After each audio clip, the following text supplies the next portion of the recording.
বাবাজান বলে ওঠেন, চাদরটা তো ছোট হয়। এই কথা, এই আওয়াজটা তোলার সাথে সাথে আমি বাবাজানের দিকে তাকাইলাম। বাবাজান আমার মুখের দিকে তাকায় হাসা দিলেন। হাসা দিয়ে বুঝতে পারলেন যে আমি কেন তার দিকে তাকাইছি। আমি কিন্তু মুখ ফুটে কিচ্ছুই বলিনি।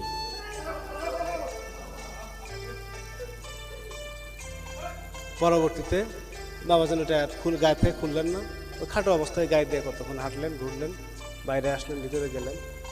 পরে ওই চাদরটা নিয়ে ছোট পীরমার কাছে দিয়ে আমার জন্য দিয়ে দিলেন, বলেন যে এটা ওকে দিয়ে।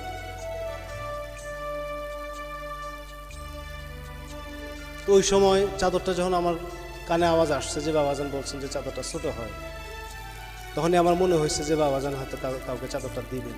তো কাকে দেন, এটাই হলো আমার মনের কৌতূহল ছিল।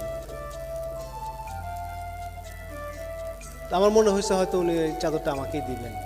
আমার মনের মধ্যে এরকম একটা দাগা দিচ্ছে, কিন্তু আমি মুখ ফুটে বলিনি।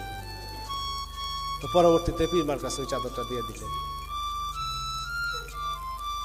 এবং বাবাজান জাহেরাতে থাকাকালীন সময় থেকে ওই চাদরটা আমি গায়ে দিই।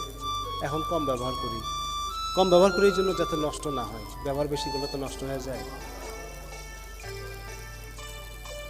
তো ওরসের রাত্রিতে বাদ মাগরিবের নামাজ ওই চাদর গায়ে দিয়ে পড়লাম।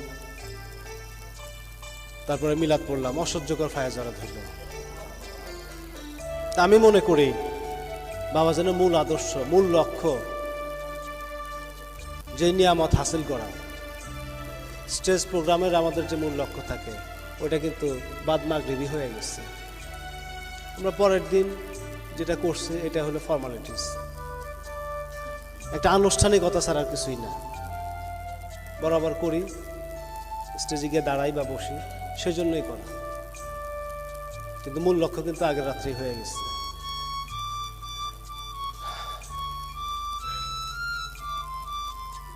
আসলে আল্লাহ তো আল্লাহর নিজের ইচ্ছা মতোই চলেন।